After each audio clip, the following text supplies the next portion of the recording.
Bryce Underwood has been named the starting quarterback according to Pete Nako's sources. At least that's where I saw it from. I don't know. Maybe somebody else had it first and I just didn't see it on Twitter. But according to Pete Nako's sources, Bryce Underwood has been named the starting quarterback at Michigan. I'll be honest. I didn't know he needed to be named starting quarterback. I felt like this was a pretty dead giveaway when Mm-hmm. everybody's saying he's taking all the pretty much the first team reps. I mean, Big Ten Network was there. They interviewed Bryce Underwood. They didn't interview any other quarterback. It's not like Jake Garcia or Jaden Davis or Mikey Keene was up there or anything like that. So felt like it was pretty obvious when the coach puts the freshman quarterback on TV with the interviewers that he's the guy. But anyway, it is what it is. I guess I should tweet out sources for stuff like that from now on. And they're like, well, what's your source? Well, Big Ten Network interviewed him and not any other quarterbacks. So that's my source. But Bryce Underwood also had a bold claim, and Jake Butt just kind of like glossed right over it. I was like, man, ask something about this. Anyway, Bryce Underwood was talking about the season, what people can expect. He said, nobody's seen a freshman like me. And he was talking about this in conjunction with winning a national championship, trying to do all this stuff at the University of Michigan his freshman year. So it's not like he was saying like, oh yeah, nobody's seen a freshman like me. I'm going to have a great career. It was like, no, this season, nobody's seen a freshman like me. Now, I have a few freshmen that come to mind for me personally, Zach. Tell me if I am missing anyone's here, but Herschel Walker, Trevor Lawrence, Jeremiah Smith, like those are some of like, the top 3 to 5 freshman years ever in college football history. Your thoughts on Bryce Underwood being named the starting quarterback, and do you think, or I guess let me ask this, what do you think Bryce Underwood needs to do this season to have his name mentioned among those greats, Herschel Walker, Trevor Lawrence, Jeremiah Smith, guys like that? Yeah, so I'm not surprised at all that he was named the starter. To your points, um, if I can just before I answer that question, I do think it could be very easy. Peterson's a good one, Brian. Mm-hmm. That's a That's a really good great one. one. Um, I do think he was asked a question. It's a 30-second clip. He's like, not in front of the media that much. I give him a little grace. It's like, I don't think this is like an arrogant, maybe it was an arrogant thing, but I'm going to give him a lot of grace for this. It's 30 seconds in front of the media for maybe the first time, at least on the Big Ten Network. So I'm just making a big old caveat there. I think for what he would have to do to be remembered as one of the greatest freshmen ever, um, if we're talking greatest freshman quarterbacks, I think lead them to maybe the top 4, like the semifinals. I think if we're talking about like greatest freshman quarterback ever, like I think he's got to show out, which I don't think that's what Michigan's going to do. Like I think they're going to let him make plays, but I also think they're going to have him protect the ball because I think that's the recipe for success. But if he wins a national championship this season, he's the greatest freshman quarterback ever of all time. Well, Trevor Lawrence would have a. Trevor I Lawrence had much more help and had much more talent at wide receiver. That's fair.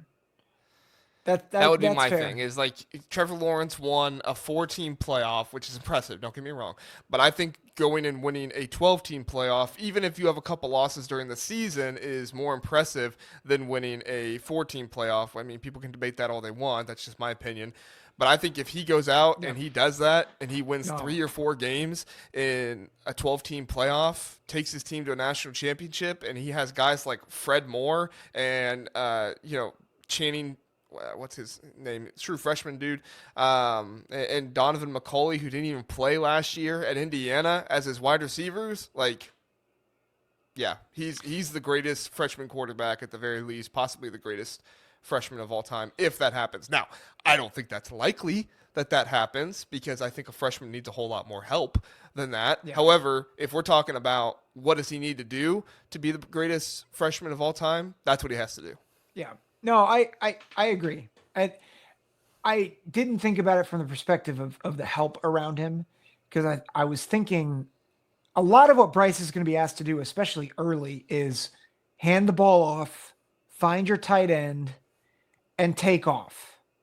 Which we saw a lot of that. Like Tim Tebow wasn't an improviser, but like he was a run threat, and a big part of the offense was him running the football. I do think he is going to have to do a lot with his legs this year if he is going to be successful and get Michigan to the playoffs. Yeah, yeah. I mean, even if he just gets him to the playoffs, that's a huge accomplishment. I mean, and it's not just that, but it's Yeah. making his way throughout the entire season. People don't give Dylan Raiola enough credit for being healthy the entire season, pretty much, right? I mean, you're going from playing high school football to playing high level Big Ten football where the guys are huge and they're coming at you at speeds that Yep. you're not used to at all, to be able to make it through an entire season like that. So number one, he makes it through the entire season. That's a huge accomplishment. And number two, if he gets his team to the playoffs, listen, he's not going to be recognized as one of the greatest freshmen of all time, most likely, but it's he definitely deserves some credit there if he does that, because that Yeah. is going to be a huge accomplishment for them, especially when you look at what the offense was last year. Yeah, that's fair. I think that's a fair So, thought. especially when you look at these road games to start the season, too. I mean, at Oklahoma, at Nebraska without Sharon Moore, at USC, like those are three really tough road games in your first 6 games of the season. Yeah. So Yeah. it's hard to build momentum if you don't win those games. We'll see, but Yeah. Nope. Yeah. I think you make a lot of good points. thanks. Appreciate it. Blue Wolverine is here. Gave us the Michigan emoji there. Thanks for being here, Blue Wolverine. Yeah. I don't wish Underwood any ill will. I don't know what you're talking about there, John. No, yeah. I just said I think he has the chance to be the greatest freshman of all time. I don't think that's any ill will. I think he's just trying to poke us and say, "Oh, these Ohio State homers," Oh which yeah, we we're get we're poked for that all the time. yeah. We're not trying to be homers. I think that's why the Ohio State fans are mad at us right now in the chat. Well, yeah, that's okay. That's okay. Uh, all right. So Bryce Underwood, starting quarterback. You think that lasts for the entire season? You think maybe some struggles in some of the road games? You think maybe a Jake Garcia or somebody comes in? What do you He's think? in. He's the guy. I think he's You got to. you don't pay him what you paid him and bring him in if you're gonna pull the rug underneath from him 6 games in. Like you just can't do that. Also, the fans would revolt, right? Yeah. I mean, Yeah. Yeah. if I'm it's a just fan of not- Michigan, I want to see as much Yeah. Bryce Underwood. Even if things don't go well, it's like keep him in. Let him get Yeah. experience. Yeah. I want to just I do want to address this real quick because and it showcases the rivalry. But Brian Myers says Underwood is overconfident running his mouth, makes you wonder how he'll respond when his confidence collapses after a few performances. I am of the opinion, I've said this before. Speak softly and carry a big stick. Right? That Teddy Roosevelt quote, I love it. Like, if you want to be known as great, do it on the field. I'm just going to push back a little bit on this, though, because while Jeremiah Smith proved it on the field beforehand, when he's asked by Reese Davis after the Rose Bowl, can anyone stop you? And he's like, no. All us Ohio State fans are like, yeah, he's awesome. Like, that guy's the man.